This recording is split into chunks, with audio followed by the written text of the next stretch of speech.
Okay, welcome everyone to another episode of Being Present with Leonard. For those who are not familiar with me, I'm Leonard, and I've been sharing my teaching on awakening for almost 40 years, or actually probably over 40 years. And I'm very happy to be sharing the teaching with you here. Last week I spoke about what I mean when I speak of awakening from the past and future world of the mind, the story, the dream, into the world of now. And I talked about what it feels like to be present. I also gave you the key, how to instantly come out of the past and future world of the mind into the world of now. An instant key. If you recall, it was as simple as being present with something that is here in the moment with you. If you can see it, hear it, taste it, touch it, or smell it in this moment, you can be present with it. The moment you're truly present with something that's actually here in the moment, you come out of the past and future, now you're present. And any moment you're truly present with what is here, you're nowhere else. Then in that moment of true and deep presence, you are an awakened being. Everything you're seeking is already here now. So relax and enjoy, fully enjoy those moments in deep presence. There are two steps to this teaching, as I shared last week. Step one is learning the art of being present. Step two is bringing conscious awareness to all the obstacles to your awakening, all the ways you're pulled out of presence involuntarily. Step one leads to presence, step two leads to mastery. Now, I know a lot of people reach out to me and they immediately want to go to step two and heal their story, fix their story, their dream, whatever's been happening in their day-to-day lives, their relationships. And of course, this teaching can be tremendously helpful in that regard. But it's very important to realize that you must always, in the context of awakening, you must put the horse before the cart. The horse is presence. The cart is mastery, step two. So it's very important that we spend more time, at least initially, on recognizing how to be present, what it feels like to be present, and what happens as you deepen and settle into presence. So that'll be the focus of today's episode, Being Present with Leonard. And really the title says it all, Being Present with Leonard. So I'm going to invite everyone viewing right now, just for a little while, a very short time, close your eyes and just relax. Let go. Now, don't try to achieve anything. This is not about achieving awakening, enlightenment, or anything like that. You are just taking a few moments now to be present with your body as it breathes. That's all you need to know right now. Your body breathes in, your body breathes out, and you are the one who is present, aware of the body breathing in and out, in and out. And in a very subtle way, the body is very, very comforted when you are present, aware of the body breathing. It's a very comforting experience for the body. It's actually very healing. When you go too far into the dream, in a very subtle way, the body feels abandoned by you. So it's wonderful to come back and be present with your body breathing. But you're not just present with your body breathing when your eyes are closed. You can be present with the feeling of your feet touching the floor in this moment. You can be present with the feeling of your hands touching whatever they're touching in this moment. You can be present with any sound you hear, moment to moment. You can be present with the feeling and sense of space all around you and inside you. When you're present, if you're truly present, your mind will calm down, it will slow down, and the thoughts will either slow down or they will stop. Now, this is really the fundamental and main meditation of this teaching. I just call it the presence meditation. You're just present with the body breathing in, the body breathing out. And then I could ask you, who is present in this moment? present with the body, breathing in, breathing out. I am. That's like a declaration from the deepest level of awakened presence. Who is present in this moment? I am. God has been waiting to hear those words forever, or shall I say from the very beginning of time, when we embarked upon this journey into illusion and separation. But it's definitely time to return home to the present moment. When is it time? The time is always the same. It's now, and now, and now. The only moment you can be awakened, the only moment you can be present, the only moment you can be enlightened is this moment. Now you're out of the story. Your mind is silent. No past or no future. How can there be how can there be a past or a future, a past memory or a future imagining when your mind is silent? When you're truly present and your mind is silent, where's the dream? Where's the story? Now you're awake in the truth of life, the truth of love, the truth of oneness, the truth of God. And it's all so simple. Just bring yourself present with something that's here in the moment with you. Now, with the presence meditation, there's no instruction other than to be present with your body breathing, as it breathes in, as it breathes out. But there's one extra variation. If a thought arises, you notice it. You don't judge it, reject it, or think you've somehow failed. You don't reject it in any way, but nor do you believe in it. In fact, the best thing you could do is just say, thinking, in a rather playful way, thinking, then back to the body breathing. You're not going to be distracted by the thought. If you simply acknowledge it, you're not for it or against it. You simply acknowledge it. The thought will just go on its way and you're still present. That's the whole point of this. You're not trying to stop thought. That's a huge mistake. You're simply, with the presence meditation, you're simply becoming more and more adept at recognizing thoughts as they arise. And they will come one at a time. You recognize it, you say thinking, then back to the body breathing, back to the silence, back to the peace. When you're present, you open into peace. Jesus referred to it as the peace that passes understanding.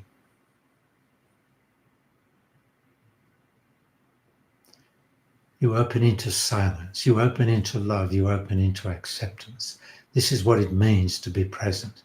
So hopefully many of you right now are feeling the presence within you, feeling what it's like to be present. Now, don't be concerned if one thought comes after the next. Don't worry about that. It takes time for those thoughts to calm down and eventually stop. And you must be in right relationship with the thought. In other words, you don't reject or judge it, nor do you believe in it. You simply acknowledge it, thinking, kind of playfully thinking. It's like you're letting the thought know that you're aware of it. That's how simple it is. So you could open your eyes now if you want to, or you can keep your eyes closed. This is a video, so you might like to watch, but that's up to you. So this is a little more, we're going into presence. There are so many ways to be present. You can be present in the movement of your body. I spoke about this last week. It's like Tai Chi without the exercise, without the structure. You can be doing Tai Chi, brushing your hair in the morning. You're present in the movement of your body. You're present as you look out through your eyes, present with what is here, what you see. You can be present as you hear through your ears, feel through the sense of touch, smell, taste. So simple. And if you knew in advance, if you'd known years ago how it feels to be truly present, you wouldn't have hesitated, no matter what it takes, no matter what the cost. And let me tell you about that. I usually like to say this to people when I'm running groups. I like to say, the price of awakening is everything. And in return, you get nothing. Who's ready for that deal? And the irony is those that raise their hands and say, me, I'm ready for that deal. I'm ready to give everything and in return get nothing. Then you are ripe for awakening. You get it. Now, of course, when I say nothing, there is more to it than it might appear. You could change the word nothing into nothingness. You could change the word nothing into infinite, eternal, silent presence of love. You could change the word nothingness into God. For God is everything, and God is nothing. And beyond everything and nothing, God is, I am, thou art. It's so simple. So hopefully you're all following what I'm saying. Hopefully you all had an experience in presence. You feel what it's like. You have to become familiar with it. Oh, this feels nice. This feels peaceful. This feels relaxed. This feels very open. This feels very spacious. I'm at peace. That's presence. Your mind is silent. That's presence. You feel love. You feel oneness. You feel open. That's presence. Okay, now I did promise I'd answer some questions if you submitted questions to me. So I have more. I have a number of questions, but I've only selected two. And I've selected these two because I think they're a little more relevant to more people. So this first question is from, I'm not sure how to pronounce it, Mirudu from Germany. And Mirudu says, thank you, dear Leonard. It's wonderful to have these live streams. I've followed you for more than 10 years. My question is, it seems like when I am present, my mind creeps in at times, convincing me in a subtle way that I'm being irresponsible or selfish by just being in the present moment, and that I will lose track of my daily life. It's a feeling like being loyal to something that I don't actually know to or what I'm being loyal to, or if I'm betraying something if I'm present. Deep down, I see the pattern and sense the truth, yet I would appreciate to hear your comments if possible. Thank you again, and I love you. Well, that's very, very sweet. And thank you for your question. So this is very interesting. First of all, this is the ego at work. You'll discover as we proceed through these meetings together, this journey together, journey of awakening together, you'll discover that the ego is very, very clever. And it's really a great trickster. In my view, the ego deserves a round of applause for being so good at its job of pulling you out of presence. So it'll come in, and how the ego influences and affects you, how it pulls you out of presence, it just generates a thought. And that thought comes with an associated feeling. And if you believe in, if you identify, if you get caught up in that thought and that associated feeling, you're going to be pulled back into the dream, into the past or future, memory or imagining. I'll give you an example. If the ego generates a thought, say around the theme of resentment or blame, where do you think resentment or blame takes you? Past, present, or future? Obviously, it takes you into the past. So if you believe in that thought, then the ego's got you where it wants you, back in its world where it is in control. Now, I'll be talking a lot about the ego, the resistance of the ego, and how to overcome its resistance. But that will come a little bit later. First, we really need to focus more on presence. So be aware that the ego is very, very clever at tricking you and pulling you out of presence with these thoughts and associated feelings. It will also bring up a feeling saying, you're selfish. You should be thinking of other people. Why are you just thinking of yourself? You believe in that thought and it's got you. It will also tell you that be careful. It will say, be careful. If you continue with this present stuff, you're going to lose track of your daily life. You won't know how to live in the world. Now, of course, none of that is true. Well, I should say, no, I will say none of that is true, not in any ongoing sense. There are moments when you're so present. I mean, I've been so deeply present for extended periods of time where there's no way I could participate in the world of time. But if that happens to you, all you're ever going to say is thank you, thank you, thank you, God. It's a blessing beyond blessings, and you will, after a while, integrate. How to function in the world of time, how to live in the world of time. So don't listen to that trickster ego, but don't reject the ego either. And don't reject the thoughts that the ego is generating to pull you out of presence. Don't do that, because the moment you judge the ego wins. The moment you judge any thought or feeling, the ego wins. It gets you exactly where it wants you. Now, I find this is also very interesting. You have a feeling that you're being loyal to something that you don't actually know. You don't actually know what you're being loyal to. Well, let me tell you, when you're in the mind, that's true. And it would require you to believe in whatever you're involved in. And I'm so opposed to any kind of belief in the context of awakening. To believe in God is an obstacle to knowing God. So, so what are you being present to, and how? How is that happening? The answer is, it's the awakened you. You're already a fully awakened being. The truth is already awake in you. The soul already has a sense of the truth, although it's not there yet.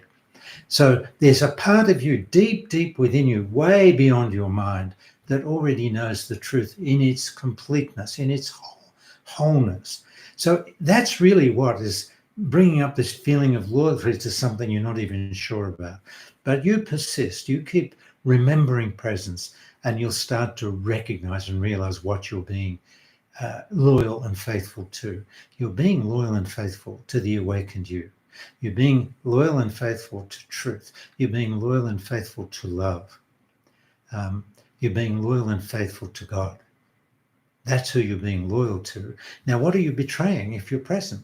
Very obviously, you're betraying the world of illusion. You're betraying the world of separation. You're betraying all those people who want you to stay engaged with their dream, with their story, so they don't feel so alone. And that would be guilt. That energy would be guilt. So if I were you, I'd let all of that go. Just relax. Don't listen to your ego, but don't ignore it. Don't judge it. Don't reject it. Just say, thank you for that wonderful suggestion, ego. Yes, you're absolutely right. Then come back to being present. Do not argue with the ego. It's pointless. Just say, yes, yes, ego. Thank you so much. You're a genius. Then back to presence. Okay, but we'll be talking about the ego a lot in the future, in future episodes. So that's that question. And now I have one more question. And I'm hopeful that my answer to the last question is helpful to anyone and everyone. Now, if you don't necessarily get exactly what I'm saying, don't worry about it, because whether you know it or not, the truth exists within you, and the truth will respond to whatever I'm saying if I'm speaking the truth. You don't need to know this with your mind. You don't need to remember what I'm saying. The truth is already full and complete within you, but it's only available to you as you become more and more present. So here's the next question from, he describes himself as an aspiring nurse. Okay, so thank you for the wonderful video. I do have a question for you. I have no problem setting aside time to sit still, but I never feel that I'm present. My mind wanders and my legs become numb. I wonder if being able to meditate well to a thoughtless state is the only way to be awakened. Thank you so much. Well, I don't think what you're describing is a very good way to be awakened at all. In fact, I often speak against the need for meditation, because why do you need to meditate for 15 minutes or 30 minutes? What's your hidden agenda in meditating? Why are you practicing meditation? What's the hidden agenda? And the answer is, whenever you have a practice of meditation, or for that matter, any spiritual or other practice, whenever you have any kind of practice, there's a hidden agenda, this time coming in from the ego and other parts of you, hidden agenda that you are focused into the future. If I do this practice, if I meditate for these minutes, these days, if I read these books, if I listen to these teachers, one day I can become enlightened or awakened. Now, the problem is that very issue into the future will prevent you from being present. And the only way you can be awakened is to come into the present moment, to settle into the present moment, and to relax more and more into the present moment. So, aspiring nurse, I can pretty much see you sitting down with your agenda. I'm going to be present, and I'm going to really try hard to be present. Well, let me point out, any trying to be present will prevent you from being present. So you have to surrender all effort and trying to be present. Why would I say any trying to be present, or even any meditating to be present with that agenda I refer to, any trying to or any effort to be present, why would that prevent you from being present? The answer is simple. The present moment is already here. You can't add to it. You can't subtract from it. The awakened you is already here. You can't add to it. You can't subtract from it. It's already whole, complete, and full. Whatever you're destined to fully awaken to is already here. And so it's not about seeking or attaining something. It's about relaxing and becoming present with that which is already here. So simple. So start to pay attention. Look around you right now and have a look what is in the room with you. Every little item you see, whether it's a door handle or a flower or a tree outside your window, it doesn't matter what it is. Everything you see in this moment as you look around the room is inviting you to be present with it. It's saying, me, be present with me. Every leaf moving on every tree is waving to you. It's saying, here I am. Will you not be present with me? Is your dream that interesting that you would deny my invitation into the present moment? Come join me. I will reveal to you who you really are, says the tree. You are lost in illusion. You are lost in separation. You are lost in a dream. Come, be present with me, says the door handle, says the cup on the table, says the flower, says the tree. Everything is reaching out to you. Be present with me. But what do? We humans are so absorbed into our dream that we completely ignore the invitation. And we're so busy looking for enlightenment that we say, don't bother me, present moment. I'm busy. I'm trying to get enlightened. That is really, really silly. So the present moment is already here. You're already a fully awakened being. The only question is, how do I liberate myself from this world of illusion, from this world of separation called the world of the mind, the past and future world of the mind, past memory, future imagining? How do I liberate myself from that world of the mind, from the dream, the story? How do I liberate myself? And the answer is so simple. Bring yourself present with something that's here in the moment with you. Like supposing you're present with a flower in front of you. That will bring you out of the present, out of the dream, out of the past and future. Now you're present with the flower. So you can stay with the flower and become more and more present with the flower, more deeply present with the flower. Or if you like, now you're present. It doesn't matter where you look or what you do or where you go. You're present until you get caught back into the mind. Then you have to know, okay, I just realized what happened. I just got caught back into the dream. Now I'm back in the dream. I'm not happy in this dream. This dream's got lots of problems and difficulties. How do I fix the dream? Big mistake. Don't ask, how do I fix the dream? Don't do anything to fix the dream. Ask yourself, how do I come out of the dream? And that also will be answered in detail as we go through these episodes, being present with Leonard. So I don't want to overdo it. I don't want to give you too much, but I'm going to just remind you, if you have a question that you'd like me to answer in the next episode, you can either email it to leonardjacobson.com, my website. Just go to contact or join email list. We'll find you and we'll find your question. And as long as it's a clear and succinct question, I'd be very happy to answer it for you. Also, I'd be very grateful if you would click on subscribe and notifications, so you'll be notified when we're doing another event. And I hope you're enjoying our journey of awakening together, being present with Leonard. So I wish you all the very best. I send each and every one of you love and blessings. Thank you.